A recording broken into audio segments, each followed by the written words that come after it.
this is when we talk about managing our cash flow in a business. Jan Garber is here. She's an instructor at Michigan Community College and an accountant and an expert in QuickBooks. So she's very knowledgeable. And we'll go through the slide deck and will help us through the course. If you have any questions, feel free to ask and enjoy. Thank you. Formal break or anything, but if you need to get up and stretch your legs or whatever, and the bathrooms are down the hall, if you need to know that. So, all right. Well, we're going to take a look at cash flows. And again, this has a pretest in it that we're not going to do tonight. I'm not going to punish you and make you do a pretest tonight. So we're going to talk about, we've got an example company in here we're going to take a look at. We're going to look a little bit more at a balance sheet to get you even a little more familiar with a balance sheet and how that tells us about our cash flow, a balance sheet. And so here's our purposes for the session tonight.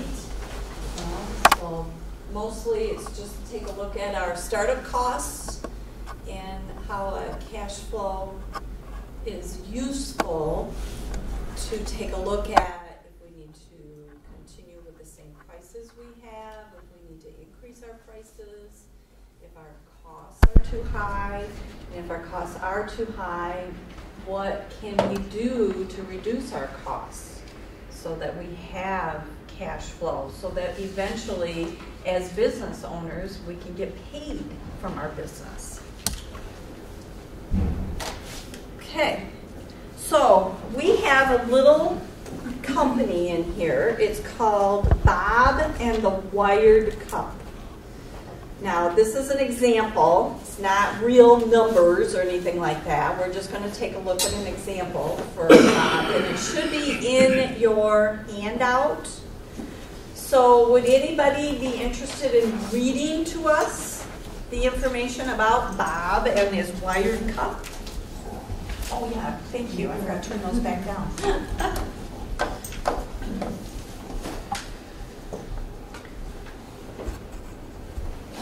No takers? Don't be bashful. It's just a little description of Bob and his wired cup. I'll do it. Yeah, go ahead. Great. Bob recently opened a new bakery cafe, the Wired Cup.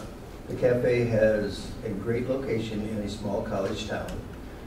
To get started, Bob invested $30,000 of his own money and received a $20,000 loan from a commercial bank. He spent $45,000 on startup costs, leaving $5,000 to run his business. The Wired Cup is already popular with students, university staff, and neighbors. Everyone loves the coffee and baked goods. A college dean has started to order croissants for the faculty dining hall. Bob is building a great new business. However, Bob has concerns. He has not yet paid himself, and he wonders when he can. The $5,000 is almost gone, given that his key customers are students. He assumes many of them will go home over holiday breaks and the summer. Questions Bob is now having. Let me read those as well. Sure, go right ahead. How will he pay his bills if there are fewer customers? Will he have enough money to ramp up again in September? Should he buy in bulk to reduce costs? Will suppliers allow Bob to buy on credit, or does he still have to pay cash?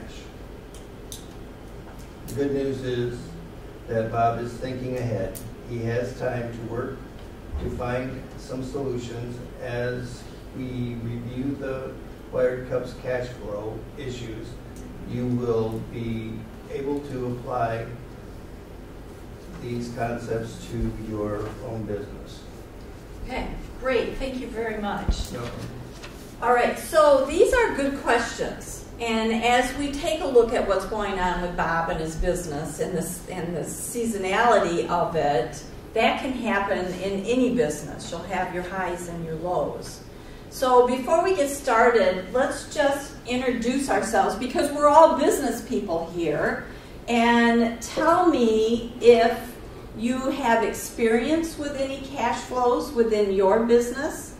That, because if you do or you don't, then we're going to build on that and we can bounce ideas off from each other. So we'll start with you. I'm Dennis. I am in a startup position still, so I don't have any cash flow. I'm with Dennis. I'm Terry. Okay. I don't have any cash flow either, but I just bought a commercial property, and that's the beginning of my cash flow. Okay. And I don't exactly know the type of business I'm going to go into. I've been in several businesses before Oh, okay. and sold them. So That's you where got I'm some at. I'm at the experience. very beginning of Okay. the property. So you're a beginner. Right. So you're at the beginning stages. I haven't even decided what business I'm going to put into the property or if I'm going to rent it. Oh, okay. All right. Good. Great. I'm Travis. I'm just considering starting a business right now. I've had a couple businesses in the past and had to close them because of cash flow problems. And so I'm here to learn a little bit more. Okay. Great. Great. Tina, I'm also a beginner. I am starting a online store selling artisan-made home goods from Egypt. So I'm importing all of my goods from Egypt. They're fair trade, and I'll be selling them online. And I am hopefully going to be receiving my inventory soon. So, yeah, that's where I am. Great. I'm Bettina. I'm a co-owner of the same business. Okay. All right. Great. Yeah. Hi, I'm Mindy. I'm also in a startup mode, so currently have not opened yet. Okay. We have a lot of beginners. I'm Carlene, and we're just starting our business as well. We haven't opened our doors yet. Okay. Great. Well, good. We're all beginners here then. So we'll be able to bounce some good ideas off each other because as a beginner, you have a lot of questions, right? And cash flow is really good to know because we want to make sure you'll have enough cash to keep your business going. That's the whole idea of this. All right, so let's go back to Bob and his wire cup. All right, so here is an opening balance sheet for Bob. If we look at this balance sheet, this is going to tell us a story about Bob. What do you think? What kind of story is this going to tell us about Bob? Just based on the information that was read to us. What do you see in this balance sheet? This balance sheet's a little different. Before we get started, this balance sheet's a little bit different than what we looked at last week because it's got those pre-opening expenses on there. So those are listed as assets because they haven't actually opened the, they did open the door, but those are pre-opening expenses that you generally have to write off over a period of time. All right, so go ahead. What do you think? What is this telling us? Well, one problem I see is that he has $5,000 left over, right, to run the business. At the bottom, it says if there's 3 workers on payroll for $10 an hour, that's $2,400 for 2 weeks of payroll. So that $5,000 is going to be gone in no time. Yes, good observation. Yes, yeah, $30, $10 per hour. Yeah, that's going to be a big cost line. Anything else? Do you see anything else up there? I don't have my glasses on, but does he have any pay for himself? No, he has not taken any pay yet. He currently has only been in business for 2 months. So he's trying to project out his cash flow, and that's what we're going to take a look at. Project out his cash flow because eventually he would like to be able to take some funds out. Okay, well, one thing I see here is there's owner's capital. So we know that Bob invested $30,000 of his own money into the business. That's what this owner's capital means. Because it's a brand new business that has no history, this $30,000 is the money that he put into the business. The other thing we can see is he borrowed $20,000. So of that, he has got $20,000 of a bank loan that he's going to have to pay back. And he's going to have to pay it back over 5 years at 14.54% interest. What do you think about that interest rate? Pretty steep. It's- Very steep. Yeah. Possibly, maybe he could have gone to other banks or Shopped it out. shopped online for some better rates.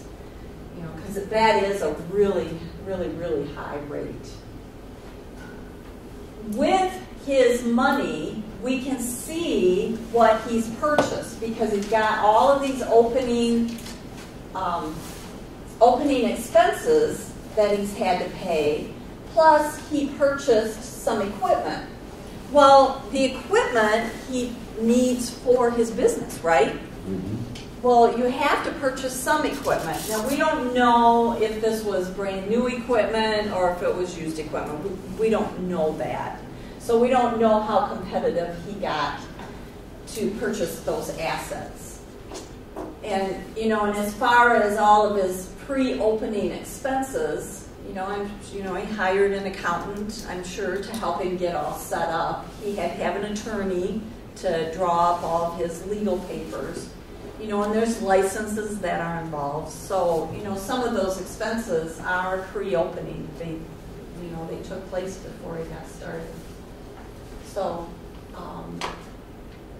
So from this, what we know is that he had a $20,000 loan at 14.54% interest, and he's paying his workers, and he invested $30,000.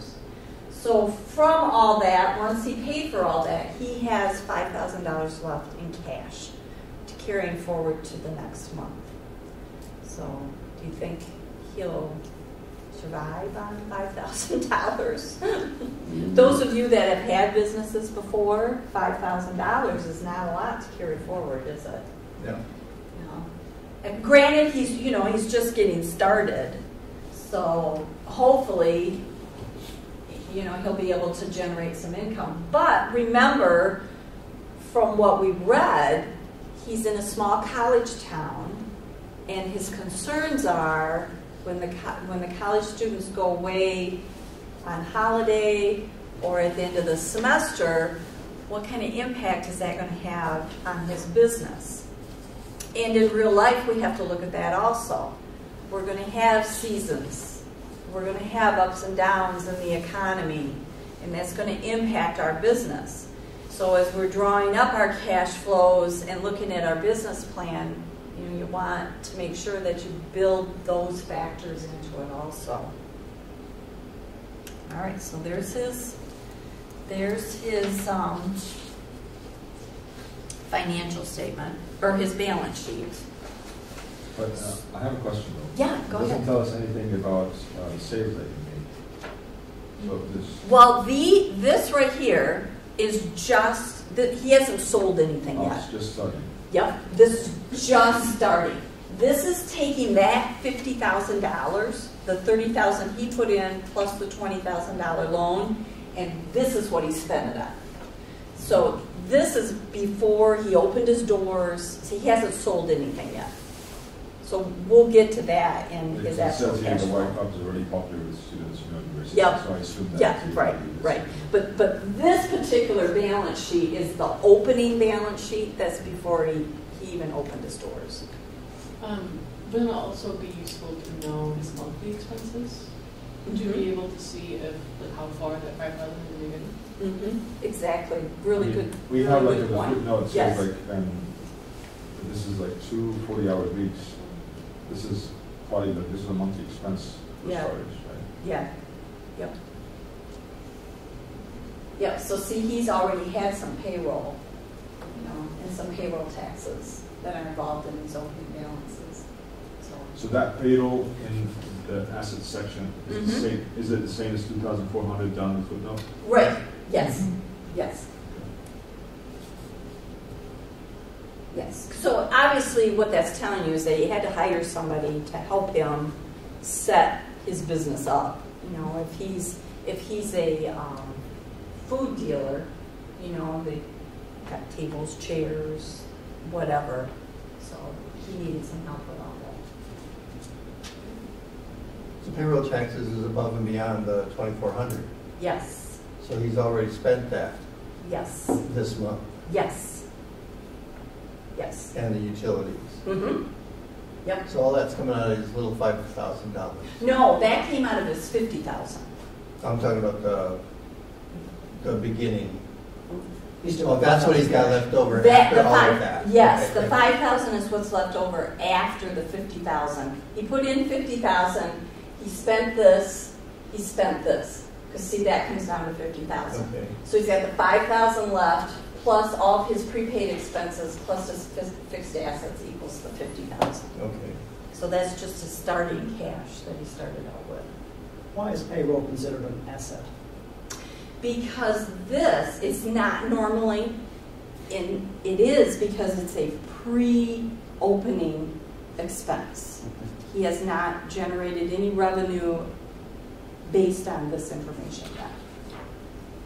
It will become an expense once he starts, starts That opening means his that door. he did not pay the employees yet. He did. He did pay all these, but because of guidelines, before you open your doors, you don't take all of your expenses. Once you open your doors, then what he's going to be able to do is take this $15,500 and write it off over a certain period of time. Oh, because these are startup costs. Yes, in addition to his normal monthly expenses.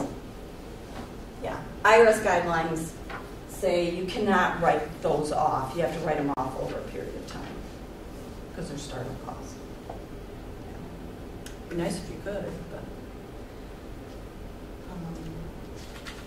Okay, so let's just talk a minute about the debt that he took on. So he took on that $20,000 debt. Do you think that was wise that he took on the $20,000 debt at 14.54% interest? Not so much the money, but the interest rate, yes. The interest rate is really, really high.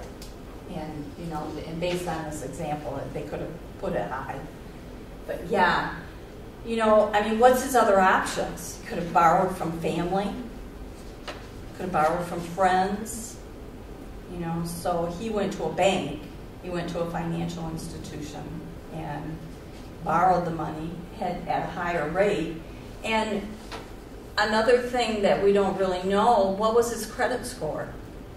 If you have a good credit score, generally you can get a better loan and get it at a better rate. So maybe he didn't have a good credit score. Maybe, he had a prior business that failed, and so that's why he has a higher interest rate. Are you talking about his personal credit score or his business? Well, this would be his personal, because he borrowed the money personally to put into the business. So this would be his personal, until he has some history for the business to be able to get a business loan. Yeah, so it would be his personal credit score.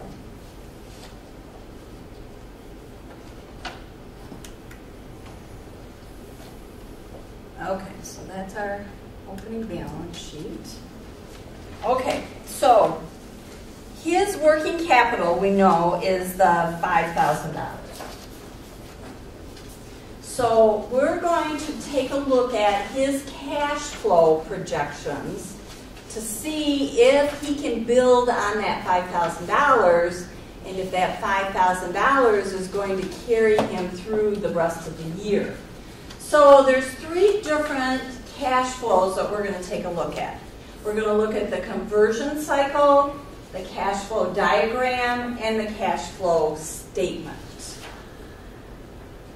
We're going to take a look at the 3 of these. Well, let's talk about the conversion cycle. All right, so in a conversion cycle, we have our inventory. We purchased our inventory.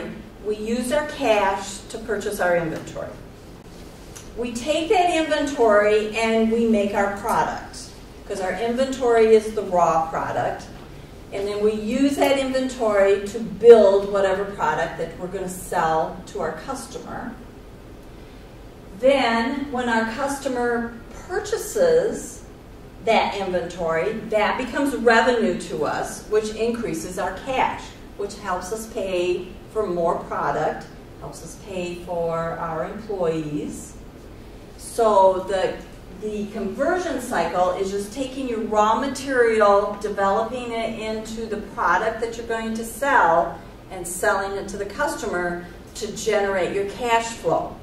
So your inventory turnover is really important because you don't want that inventory sitting on your shelf, do you? Because if it's sitting on your shelf, it's costing you money. You want to make sure that you're moving your inventory. Build the product, you purchase the product, or purchase your raw material, build your product, and get that product out the door. So, you know, we want to be able to generate that revenue from that inventory, you know, that finished good inventory. Any comments on the conversion cycle? And you're kind of dealing with inventory because you've got your inventory coming in. Yeah. So, you know, in your case, I don't deal as much with the making. Right, not so much with the making of it, but you sure don't want that inventory sitting on a rack or sitting on a shelf someplace because you paid for it, so it's costing you money all the time that it's sitting there. That's a similar situation. I mean, I don't have baked goods, but I have to buy my product up front before I install it. Right, there you go. So, And there you have to determine how much product do I need. You know, you don't want to have a lot of product sitting on the shelf if you're not going to be able to sell it. If it's not installed, time does degrade the product. Oh, okay. All right. Okay. It's like buying a can of paint. You can't keep that can of paint in your cupboard for 20 years and expect it to, oh yeah, it'll be the same.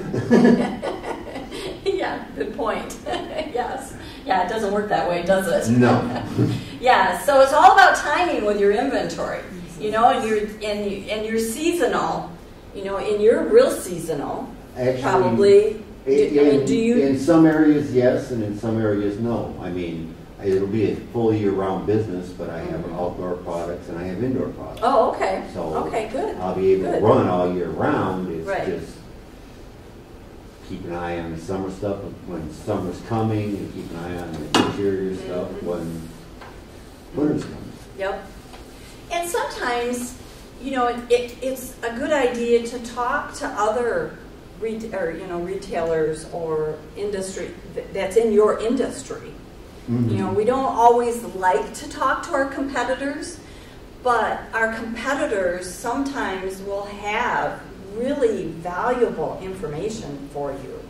You know, so like there's trade shows that you go to, you know, and everybody puts in their information, you know, and you can bounce ideas off from each other.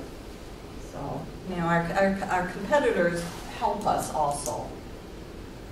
And too, you know, if you follow your competitors, you can sometimes learn from their mistakes. This is the cash flow diagram. All right, so this is kind of cool. So here we have our sales up at the very top. So that's our pump. And we got all these different valves, and some of them are open, some of them are closed. And so as we look at our sales come in from our customers. Okay? So we have our customers.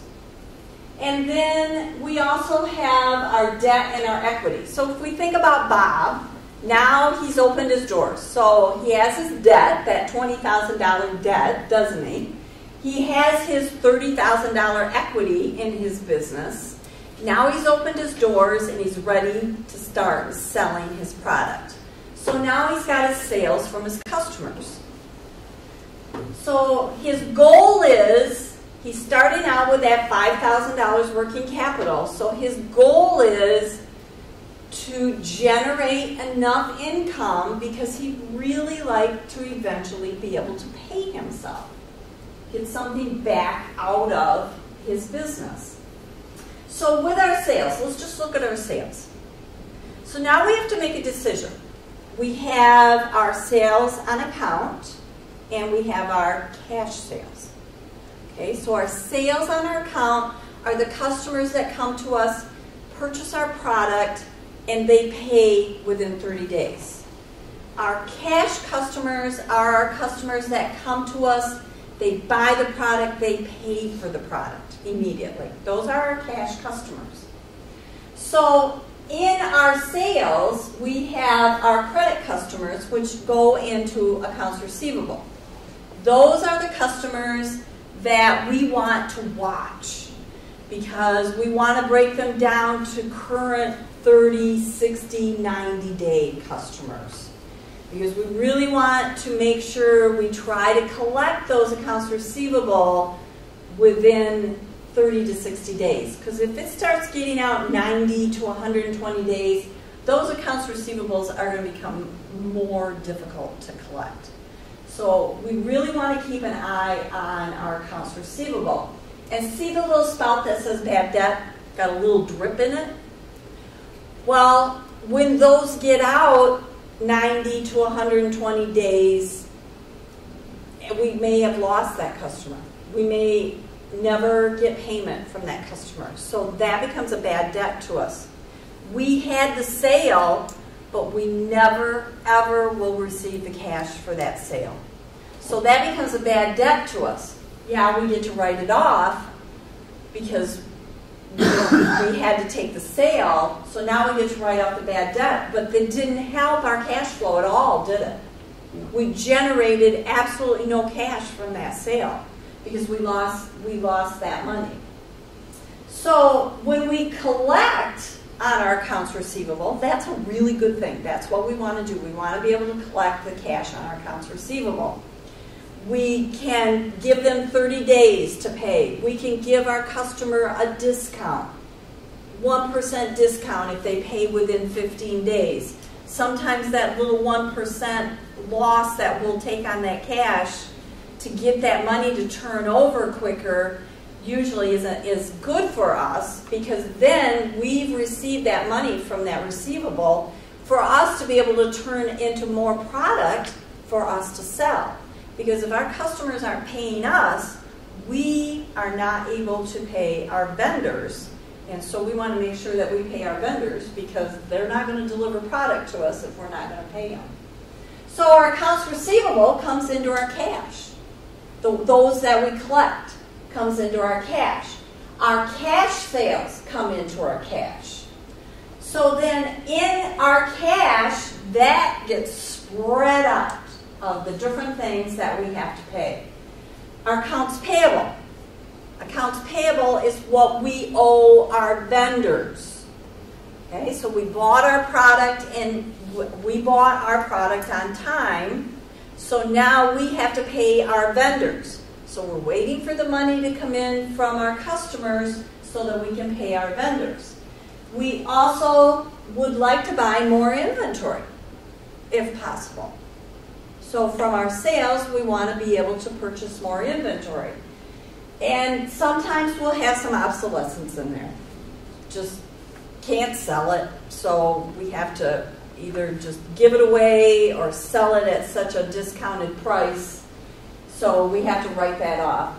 Shrinkage. You know, sometimes there's shrinkage. Shrinkage could be, we had a little problem with our computer program. Our computer program said we had 5 in the warehouse, and really we only had 3. So we had a little shrinkage there. We don't know if somebody walked off with our inventory, it got broken, got sent back. We just don't know. So there's a shrinkage in there that we're able to write off when we adjust our inventory to what it actually is. So, and those things happen. That's why you want to make sure your inventory is one of your greatest assets. So you want to protect your inventory. You know, make sure that only your employees are allowed to access your inventory. Don't let your customers access your inventory at all.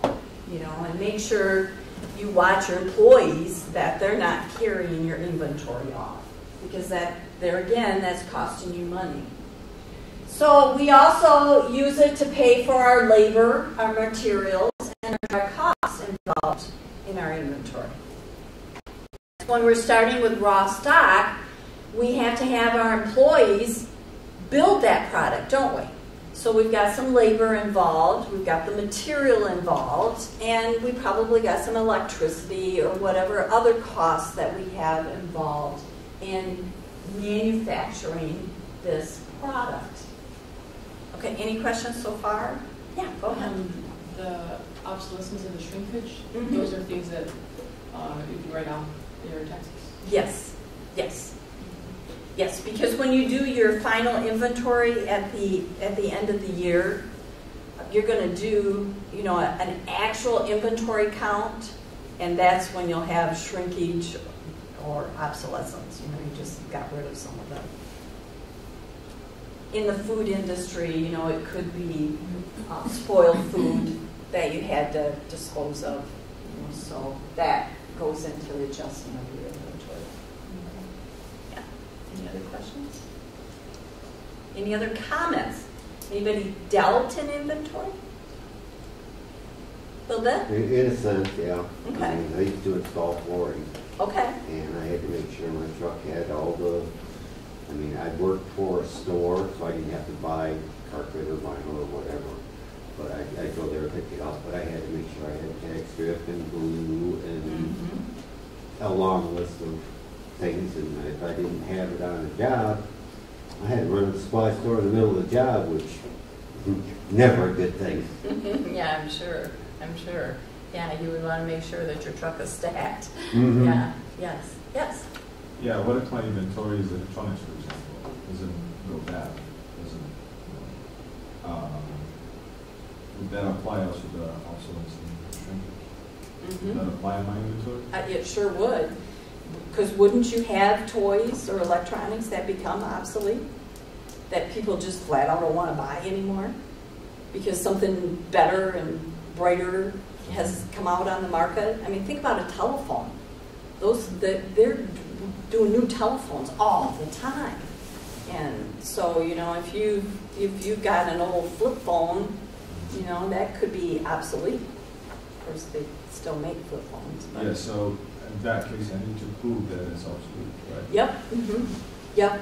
Yeah, because it's in your inventory, and if you can't sell it, well, what are you going to do with it? Are you just going to give it away? Are you know, you have to decide, what am I going to do with this inventory? So then your low sales in that product would prove its obsolescence, right? Yeah, or technology itself. I mean, you could prove just through technology itself that this particular toy, you know, maybe it's gone through 3 upgrades since you purchased it. Well, they don't want this one, they want the newer product. And so it's just not moving off the shelf. Within a year, if it's not moving off the shelf, I would certainly think that it would be obsolete and be able to write it off. But if you write it off and then you sell it, you have to make sure you claim the revenue on it. Don't. So I just need to get the writing off clear. What is exactly writing it off? Like, this is Your cost. This is one of my losses. Right? Yes, yes, it's your cost. Let's say you paid $100 for that particular toy. You never ever sold it. It's been sitting in inventory, $100 in inventory. So now you're going to say it's obsolete. So I'm going to take it out of my inventory, and now I'm going to put it in my cost of goods sold. Because it cost me $100. I have absolutely no revenue from it, but it cost me $100 for this product that I'm never going to sell. So it's obsolete. So then do you basically deduct the $100 from your income or sales of that year? Yes, yes. Mm-hmm. Yeah. Yep. Well, Yep. Yeah, Yeah, in your profit and loss statement. Yeah, and a lot of businesses do, when you do your inventory at the end of the year, that's one thing that they look at is obsolete inventory. You know, I'm not going to carry that over to the next year. It's just sitting on my shelf, never going to be able to sell it. I'm just going to give it to Habitat for Humanity or whatever and take the loss on it. yeah, so I'm not making any profit on that. No, you would not make any profit on it. No. Well, the only way you would make a profit on it is if you wrote, like I said, if you wrote it off and then you still left it on your shelf, you don't have it in your inventory anymore. But if somebody comes in and asks, hey, do you have this particular toy? Yeah, as a matter of fact, I do. And then you sell it, you claim it as revenue. You've already taken the cost for it, so now then you just have the revenue on it. Or maybe I sell it at a discounted price to cut my losses. Yeah, exactly. Yeah, you sure can. Yeah, and in the retail business, that's what happens. Yeah. Yes. You're saying maybe you donate, have to, or need to that place. Mm-hmm. Does he still put it in his profits and loss? It would still go on his profit and loss statement, but it would show up in contributions. The cost of that $100 cost would be in the contributions line now. It moved. Yep, it moved from cost of goods sold to contributions. Great, thanks. Yep. So you can sell this $100 thing at a heavy discount. Let's say you sell it for $20. Do you still take like a loss of $80? You sure do, because see, now you have revenue of $20, which is your sales. And if you think back to the profit and loss statements that we talked about, so we've got our $20 revenue, we've got our cost of goods sold of $100. Yep. So our net loss is $80. Yes, definitely. So the net loss would be the price sold, like the cost of the goods minus the price sold. Yes. Not Well, it's the sale. Not your original retail price. Right? No, Because you marked it up. because you didn't sell it at the original retail price. Yeah. You Yeah. sold it at a discounted price. Mhm. So the price that's going to hit your profit and loss statement is what you actually sold that product for. Yeah, and what it was actually worth, not your retail price, your wholesale Cost. price. Yes, Yeah. your wholesale cost. Yeah. In your case, yes, your wholesale cost. Whatever you bought that product for is Yeah. what you get to write off. Yes, exactly. Yep. Any other questions? Any other comments? Good. We're having some good discussion. Okay, so here, this is our excess cash flow from our profits. That's where Bob is hoping he's going to get his paycheck from. Okay? That's what he's looking at. This little shower head here is the excess, is going to be his profits. So that's what he's looking at. So these, selling, administrative, and general, those are just breaking down your various expenses into those categories. You don't necessarily have to do that, but that's all this is. And notice, they're dripping. So those are expenses because they're coming out of our cash. We're paying our accounts payable. We're paying all these expenses. So it's making our cash go down because we're paying these things. So eventually, Bob's hoping that he's going to have to pay, going to be able to pay himself. The other thing that you have to pay are your sales tax, your payroll tax, and your debt. You have to pay. Bob's going to have to pay that $20,000 back, isn't he? Bank's not going to like him very much if he doesn't pay that debt back. And he'll probably never get a loan again if he doesn't pay that debt back. And if we have employees, we have payroll taxes that we have to pay. And we have sales tax. So here's the thing with sales tax. When we sell a product, here in Michigan, we charge sales tax, right? 6% sales tax. So in our revenue is sales tax. That sales tax that we collect, we pay that to the state of Michigan. So like in our little pamphlet here, it suggests putting that sales tax revenue into a separate checking account. Well, you could do that, or you realize at the end of the month you have to pay whatever you collected in sales tax to the state of Michigan. Is it per month?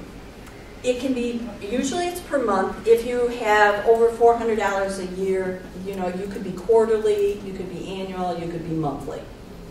Generally, the state of Michigan will look at, because you have to kind of estimate what your sales are going to be for the year, and they'll determine if you're, monthly, quarterly, or annual. And you can change it too. If you would really prefer to pay your sales tax monthly, you just call the state of Michigan and say, hey, listen, I'd really like to pay my sales tax monthly rather than quarterly or annual. And sales tax now is all automated. It's all online. You file your tax return online, you pay it online, so you make sure that you get it done every month. So you really, really want to make sure the sales tax that you collect, that you pay it to the state of Michigan. Because you sure don't want that auditor knocking on your door in a couple years and going, we see that you're in business, but we don't have any sales tax paid in for you. So don't let that happen. Pay your sales tax, pay your payroll taxes like you're supposed to. These three things are a requirement of your business. You do need to pay those three things. Pay your payroll taxes, pay your sales tax, and pay down your debt. Make your monthly payments. So, as you can see, there's some more drips, right, coming out of our cash. Yes? Question about the payroll tax. Sure. What if you're a sole proprietor or an LLC? Okay. And you're no just- employees? No employees. Do you still have to pay a portion of payroll tax for your own taking? On your personal return, you pay it. But not for No, business? no.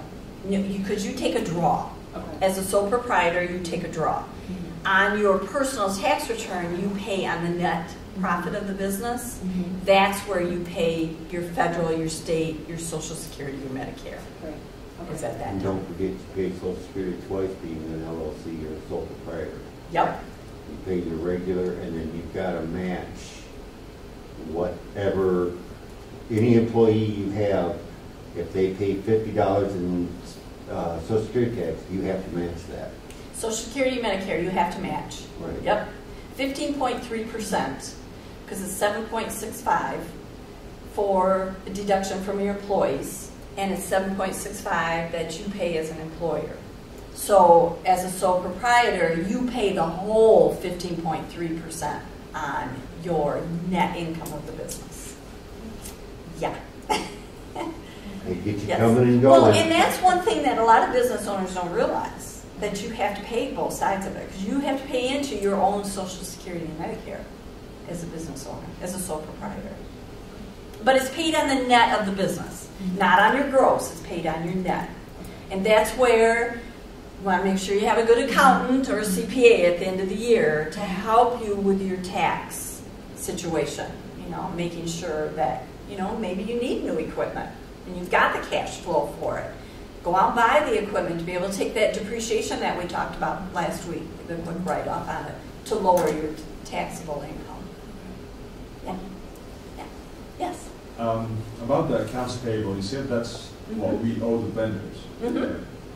So does that mean I got my merchandise, I got my items from the vendor, and I paid them in advance, and then I sold them?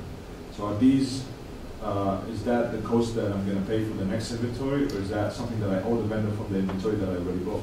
No, because you paid them in advance. So you do not have an accounts payable. Okay. Accounts payable comes in if you got the product from the vendor paid them. and you have not paid the vendor yet, but you paid them in advance. So this doesn't apply to you. Generally, a lot of businesses, they get the product and then in 30 days they pay for the product. Yeah. All right, so we got our accounts payable. So we got these things that are coming out of our cash. Well, we would like to try to make sure we have enough cash if we have to purchase new assets, right? Maybe our equipment is getting old, or we bought it used and we'd like to buy a newer piece of equipment. So we're hoping, that we can have some of this money that's going to be left over from all these drips that we got going on here to purchase some fixed assets. Or maybe it'd be better for us to lease those assets. And a contractor, you know, they need a new truck. Is it better for them to lease that truck or to buy that truck? You know, so you have to weigh out, you know, what's the difference between purchasing or leasing. And, you know, we always have our income taxes that we have to pay at the end of the year. So we want to make sure that we've got some of our cash here left to pay our income taxes. And our depreciation, remember, is our non-cash item that will reduce our net taxable income.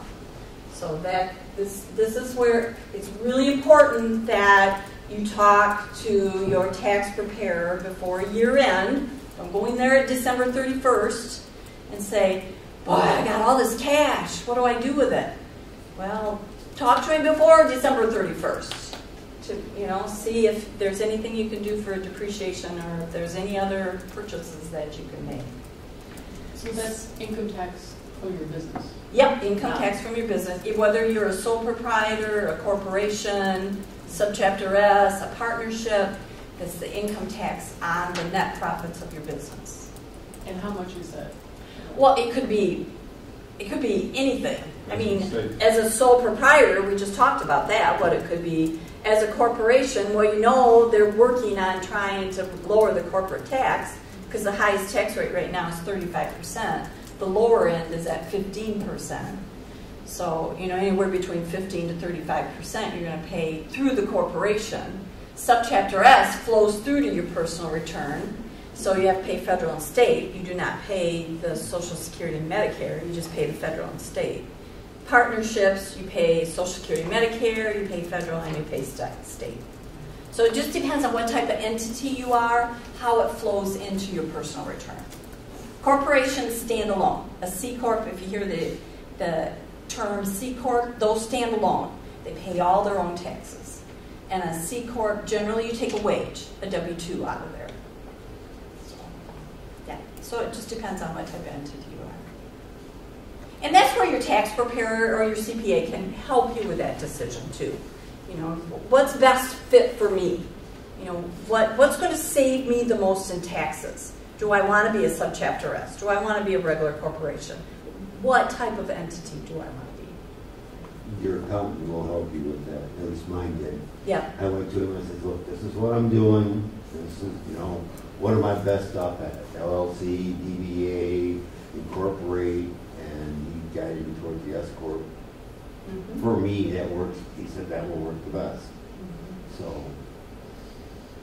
Yeah, because at an S Corp, you're taxed at your own personal federal and state tax rate. Right. So, and it saves you on Social Security and Medicare. Mm-hmm. Yeah.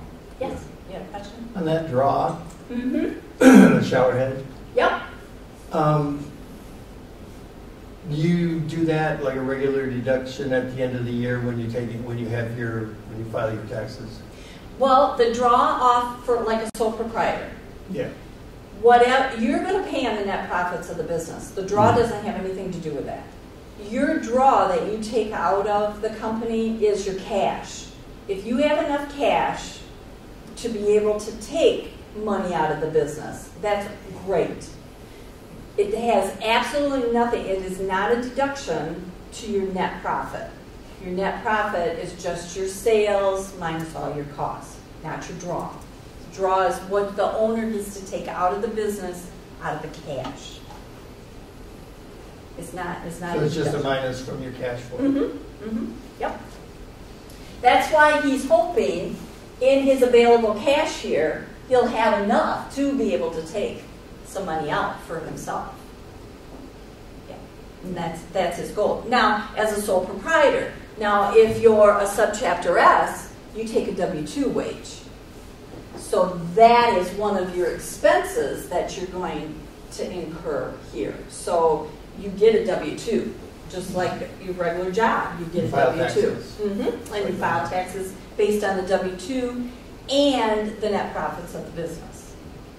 Any money I leave in the company goes only for federal and state tax. I don't have to pay any Social Security taxes or Medicare insurance if it's in the company.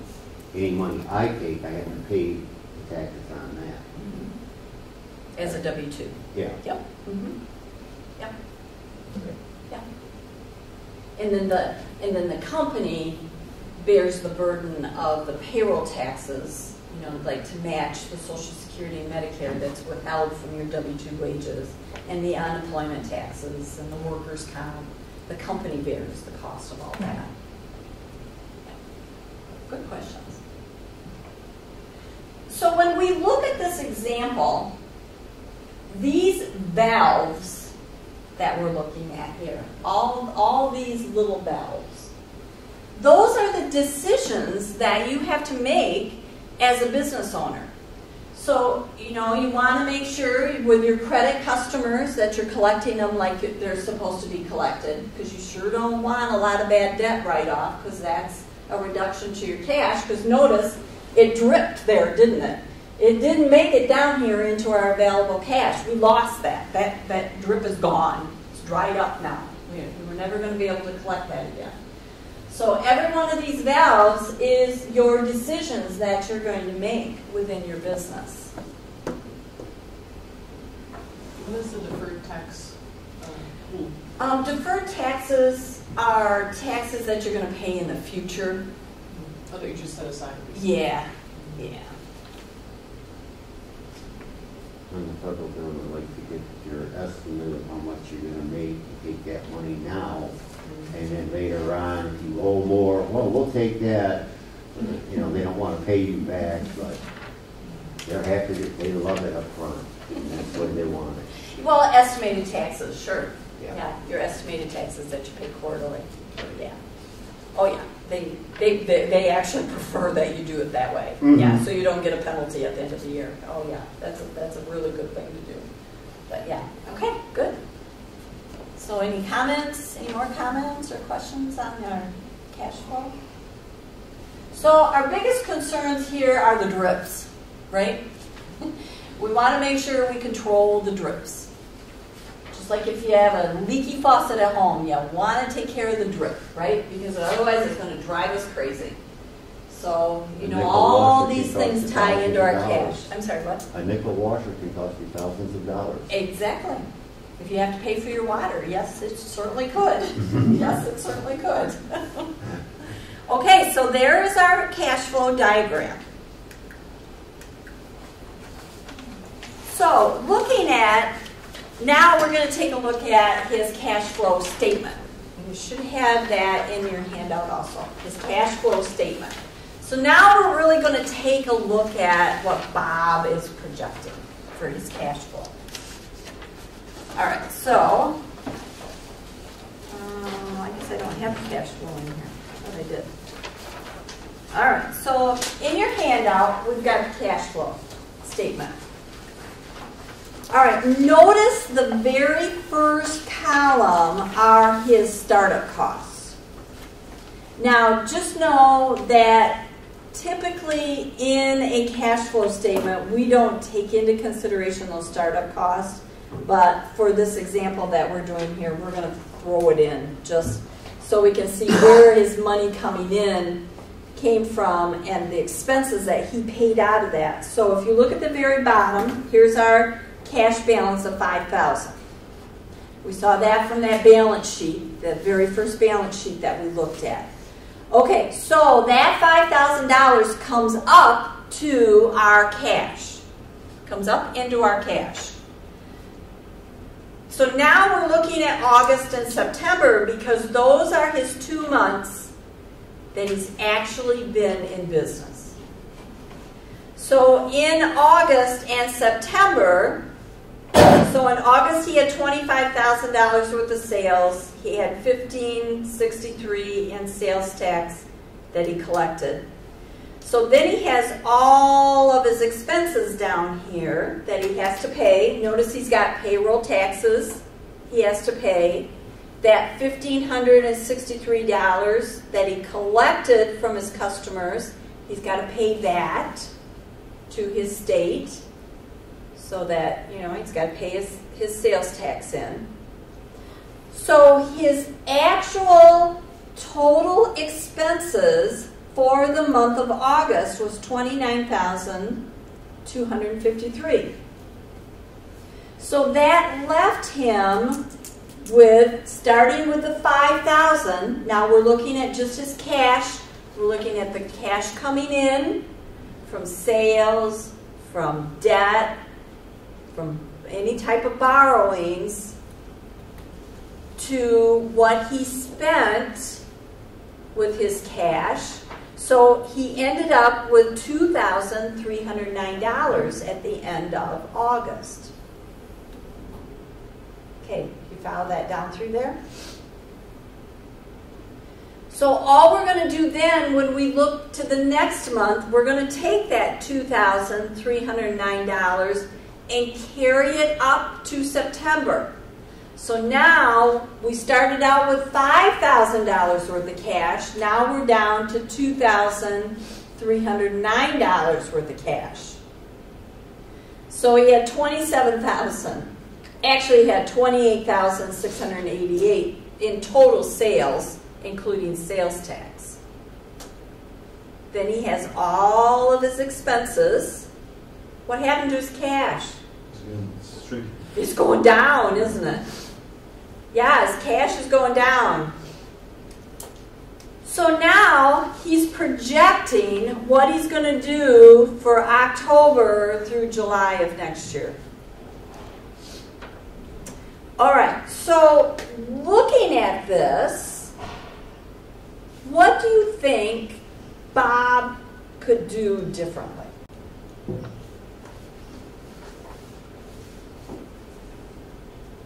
As an entrepreneur, when you look at this, and we're looking at his cash going down, until it finally ends up as a negative, $4,316.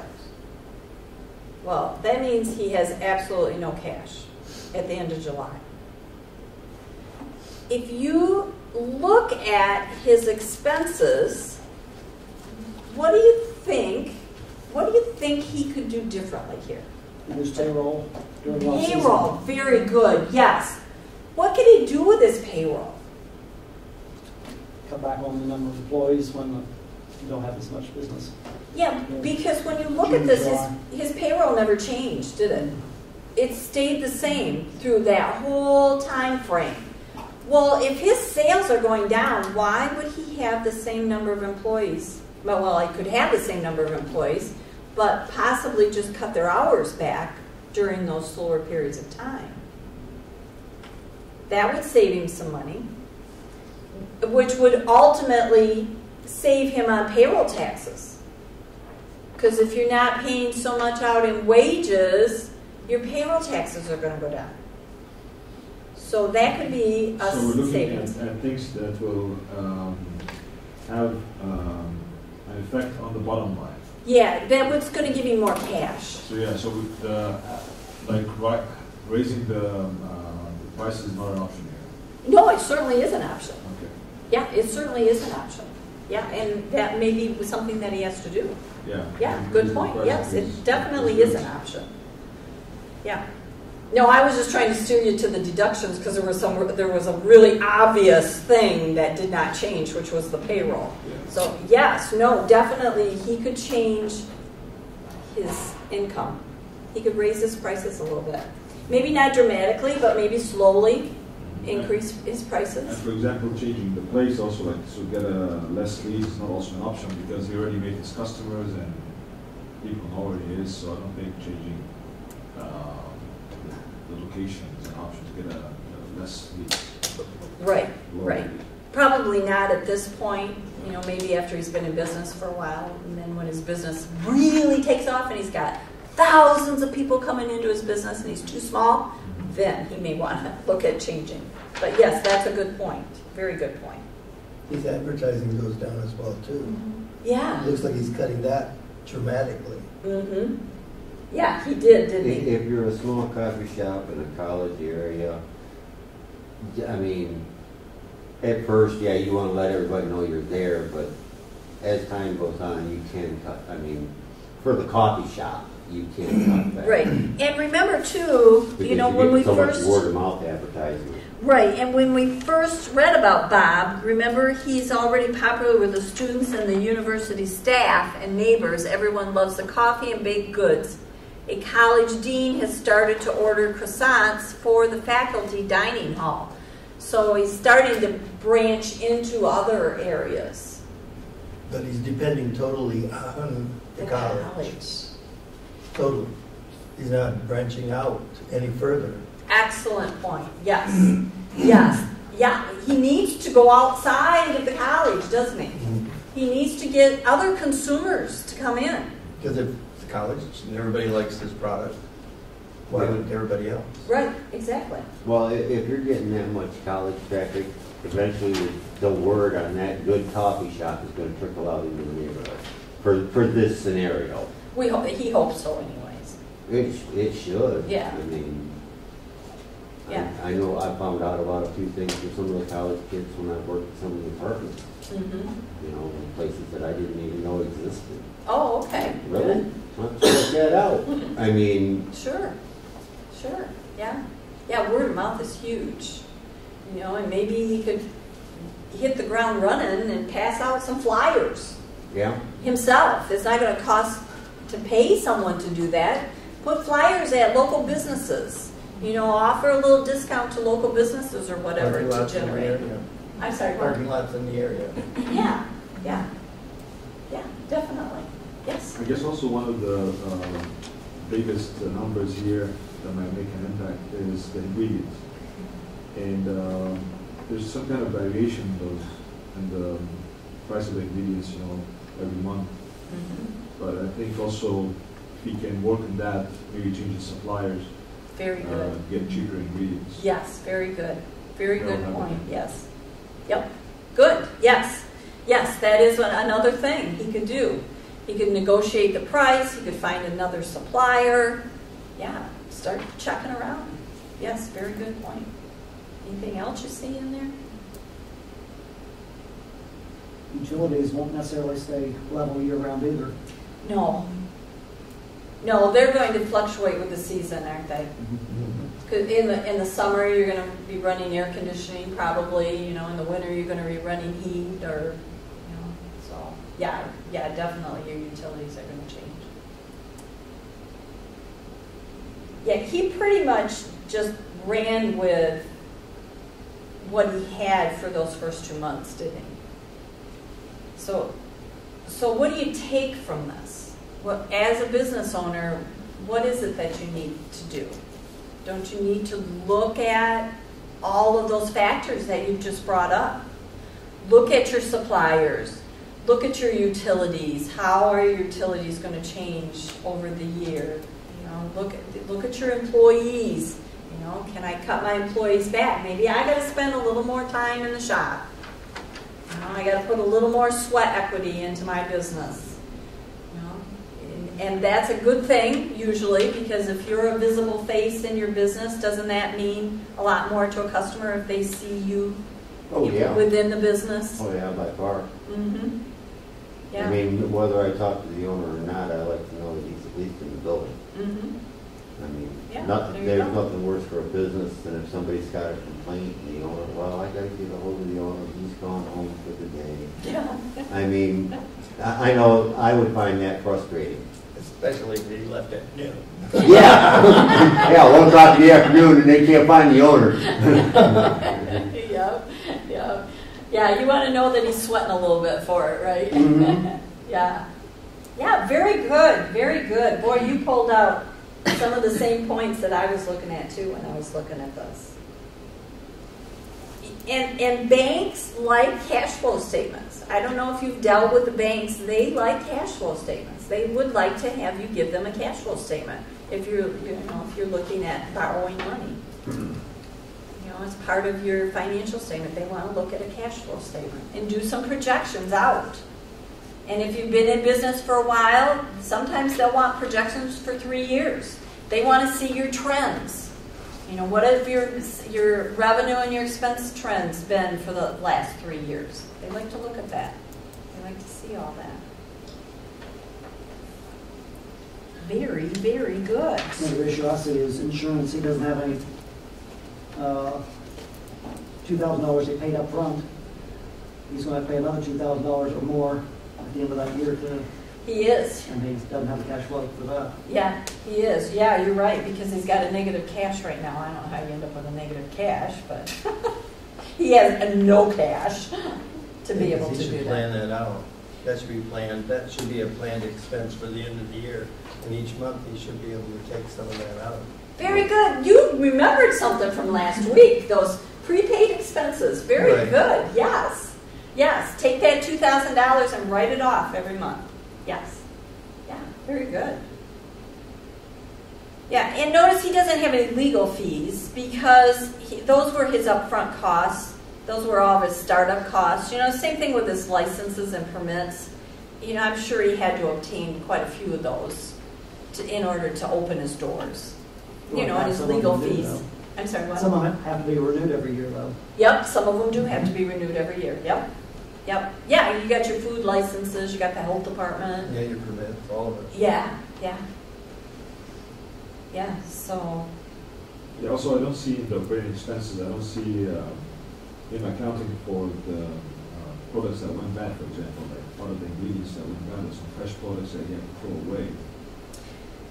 well, that could actually, maybe you're right. There is not a separate line for it. I'm just wondering if maybe he include that in his ingredients cost. Anything that would be spoiled and he had to get rid of, it might be included in there. The other thing I noticed on here is he's got loan principal, which is part of your cash, because remember that debt that we got to pay back. You've got the principal and the interest that we have to pay back. So, you know, whatever the principal amount is, you want to make sure you get that in there too.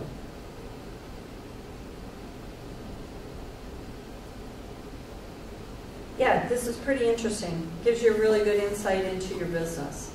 And sure, you know, you can play with these numbers like, well, maybe I'll just increase my revenue. But you want to be realistic about it too. You don't want to increase your revenue if you really, really don't think you're going to be able to generate that revenue. So you want to make sure in these projections that you try, you know, to use real numbers. You can make it look pretty for the bank, but you don't want it to hurt you in the long run.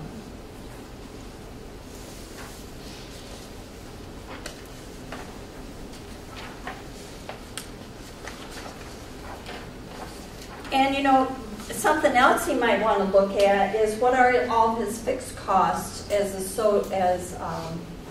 well as his variable costs. You know, his fixed costs are his lease that he has every month. You know, his utilities are going to be a fixed cost. You know, what are going to be some of his variable costs that he might have. And we have all that. And so what do you think Bob should do? What's your advice to Bob about his cash flow statements? What do you think he should do? Oh, wait a second. Negotiate better deals with his suppliers. Better deals with suppliers and raise his cost, or is it his say? I don't think he has a choice. Yeah, because if he's relying on those students, he's got to get revenue from outside of the students when they go home. You know, so, right, negotiate better deals with his vendors and suppliers, you know, raise his prices if he has to. Would you recommend this? Never. No. No, because isn't that debt? That's just more debt that you have to pay back. And what kind of an interest rate is on a credit card? It's a lot. A lot more than his 14%. Yeah, it is. It sure is. So, yeah, I would not recommend that at all. But yeah, you came up with some really good ideas. So, do you think Bob should stay in business? Yeah. If he's got a some good adjustment to his, client cash flow, yes. carousel or The clientele. clientele, there's the word I'm trying to spit out, then no. I mean, if you've got a good clientele and you've got a good reputation, most of your clients will not object to a higher cost. Yeah. They'll come back. Yeah, Yeah. yeah. So you got them for 4 years. Right. Good point. Plus you got 4 years of referrals. Right, exactly. And that folds over to 4 more years. Yeah, you got all the, not only the students, but the parents that come to visit. Right. You know, and the outside businesses that are out there. Right, the so. professors are already in, Right. and then some of them hang out through the summer, through the off season. Yep. Well, and you have the staff, right? The Yeah. staff that's working there 12 months out of the year. Go And the ahead. good thing is that it's projected. right? Yes. So he can still do a lot about it. Yes. Right. Yeah, because look at this. He projected this, and he ended up with absolutely no cash. So now he can sit down and look at this and go, oh, what can I do now? Because this is the way I'm going. That's is- when he talks to an advisor. Exactly. Yes. Yeah. Talk to an advisor or go visit other coffee shops. What are they doing differently that Bob's not doing that he could be doing? You know, are they offering other products I was that just gonna say maybe that. he They could need be more offering? products, different, Yeah. bring more people in and for other stuff. Yeah. Yeah. Getting involved in your community. If you're a face in your community, you know, Chamber of Commerce, your Lions Clubs, your Kiwanis, if you are a face in the community, people are going to come to you because people are loyal to their communities, aren't they? Right. If you're based in Mount Pleasant and I live in Mount Pleasant, I'm going to buy from you. You know, I'm loyal to my community. So yeah, you know, they have those small business Saturdays during Christmas time. You know, those are totally dedicated to you small businesses. Generate revenue. Because, you know, people do. They love to take care of our small businesses. Yeah. So really good ideas. Any other ideas for Bob? Yeah, go ahead. Maybe he could reevaluate sort of his open and closing hours and his schedule, you know, based on, you know, when our customers are really coming in, and maybe that can help him change his, you know, not only his, you know, his payroll, you know, but also maybe he could kind of get a sense too of what of his products are moving at what times of the day Yeah. and things of that nature. So that could kind of help him maybe reevaluate a little. Yeah, that's a great idea. I hadn't even considered that. That's a great idea. Yeah.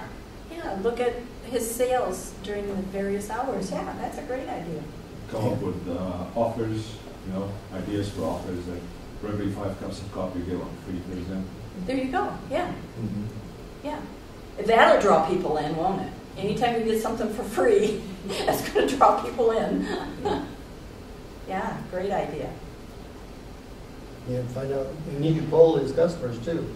On what times would they prefer him to be open? Mm-hmm. Maybe they don't want him open at 6 a.m. Maybe they want him open at 10. Or maybe they want him open a little later, Yep. even though it's a coffee shop. Yep. They might want the food process or something a little bit later. Yep. So might change, that's where his revenue would come in different. He would be changing the food Mhm. product and maybe not selling as much coffee, but he'd be selling more of the other products that he does sell. Yep. Yep. And maybe you could branch off into other beverages. Right, or sell clothing. Yeah. What does CMU do? Yeah. They sell their clothes, Right. Right. and a lot of them. Yeah. Yeah, and you think about some of the businesses that you go into. You know, they have T-shirts, mugs, Mhm. all that stuff that they sell. Or Think about craft. Cups and donuts. Yeah, Cops and Donuts. Yeah, look what Cops and Donuts have done. They got a whole retail section. Yeah. Right beside there. Thank you. Yeah, and they've branched out all over the place. Yeah. So, Not yeah. just Claire. Mm-hmm. Yeah, it was exactly. clear for a long, long time. Yeah, Yeah. that's where they started. Yeah. Yeah, so, you just learn from your competitors. Yeah. This is a good way to like approach your competitors for help or for advice or like how. Right here. Sometimes, don't you think it's just a matter of, sometimes you could just go in there and sit, have a cup of coffee at their place, and just watch to see what they're doing. Or ask the waitress or whoever, Yeah. the person at the counter. Yep. Talk to them, what are you guys doing? It makes this thing go so well. Yeah. Yeah. Just feel them out a little bit. And sometimes, you know, the business owners, they love to tell you how they got successful. And they really like it. Yeah. Great ideas. Well, we hope that Bob will end up successful. And look, here's all the things that you came up with. Oh, gift cards, you know. He could sell gift cards. Like you were saying, the little punch Yeah, cards. buy 5, get 1 free. Yeah, Exactly. yeah. Here, reduced cost. You came up with those ideas. You know, the staff, the store hours. Great idea. Maybe he's got too much on his menu. He needs to narrow it down a little bit. You know, maybe he's got too many specialty coffees, or maybe he's got too many different kinds of muffins or whatever. Narrow it down a little bit. Find out, and you can tell that from your revenue. If you break your revenue down and a little more specific as to what you're selling, you'll be able to see what's moving. Well, you'll be able to see at the end of the day, too, because it's still going to be in your showcase, isn't it? Right. What's left Yeah. over. Yeah. Yeah. If the blueberry muffins aren't selling, Yeah. don't sell them. Right. Wi-Fi. Have Wi-Fi, because you know people That's the love other to bring their business. computer in and sit down and have a cup of coffee. His Wi-Fi internet was on his Yep. expense Yep. sheet, so he does have Yep, internet. he does have it. Yep. I mean, for a coffee shop, that's got to be a given, and almost you know, for any coffee shop. Right. I mean, because they're going to sit there and suck on their coffee and play on their phone or play on their Exactly. computer. And Exactly. And don't you think it kind of has to be a fun atmosphere, too? I mean, Oh, yeah. it's not a library. yeah, You know, you don't go in there and go, shh, you can't talk, you can't talk. You know, so you kind of want to have a fun atmosphere. I mean, you're dealing with students and, you know, they're coming in. And so, yeah, you want to kind of have a fun atmosphere. Other types of music that you play. Exactly. And in Exactly. the restaurant business, they sometimes play an upbeat during times they want to turn in and out. Mm-hmm. So you eat faster when the music's faster. Yep, yep. Or they'll turn it up really loud so you can't have a conversation with the person you're sitting there with. Well, let's hurry up and eat so we can get out of here and have a talk. So here's our what not to do for new businesses and for Bob. Make sure you pay your vendors. You know, it's really important, because if you don't pay your vendors, you're not going to have a product, are you? Or it's going to be COD if you don't pay your vendors. They're not going to deliver the product unless you pay them. I love this one. Don't hide from your loan officer. Yeah. Don't hide from your loan officer. And truly, you know, if you're starting a business, sit down with your banker. You know, they're a good resource also, and they can give you some market information. A banker, your CPA can get you some market information. You know, what are businesses in your market? How are they doing? Why are they successful? So those are 2 good sources. You know, don't pay your vendors late. And we already talked about this. Don't overestimate your revenue or underestimate your costs. Try to keep it real. You know, because you don't want to inflate that revenue, because when it doesn't happen, then you're going to be in trouble.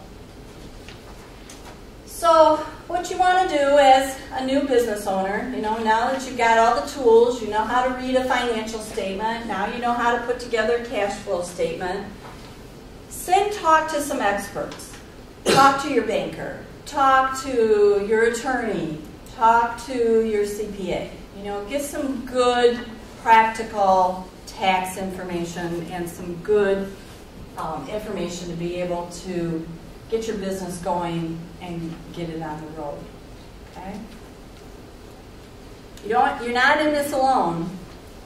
So here's your key points, and this is in your, I'm not going to read this to you, that's in your pamphlet. So here's your key points to remember. And you also have your glossary of your cash flow terms and how to negotiate a little bit better. You know, don't always settle for that high interest rate. There's other banks out there, You know, if you're trying to establish a business, you know, go talk to the bankers. Find out if you can get a better rate. If you got a good credit score, you should be able to get a better rate. Where are these things? Aren't they in your pamphlet? In the back? Yeah, Really? the points to your Oh, is it in your folder, this toolkit? Is it in your folder maybe? No?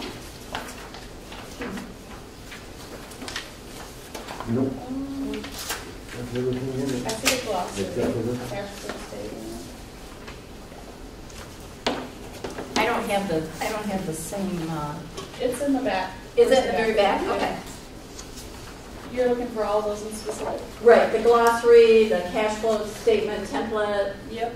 Yeah, negotiating better terms is there, Page 16 is the cash flow template. pretty close. Yeah, these things, but not the key points. Oh, these key points to remember? We have this, on 16. Oh, okay. That's your cash flow statement. Meal. Okay. Well, these are the things that we talked about as we went through. You know, this is really good. Manage your paperwork like a pro. Keep your stuff organized. Keep it, you know, keep track of your revenue. Keep track of your expenses. Don't just like we talked about last week, don't just throw it in a box and, you know, separate your stuff out. This is where a good software, let me get my hand on my way if you're into your picture. Get my hand out of there. Yeah, a good accounting software package will help you with that also. Yes. Plan for seasonal fluctuations, because we know that's going to happen. Yeah. Yeah, these are just various things that we talked about as we went through. So. Okay. And then there's that post-evaluation. So, great. You had great questions, great input tonight. Thank you very, very much. And I hope that you can take all this and those businesses are going to be all successful. I'm going to look for your faces. I'm going to look for your businesses, okay? And have a wonderful Thanksgiving. Like you too, you too. Thanks. There are a couple of you that weren't pre-registered, but I want to make sure I get your name.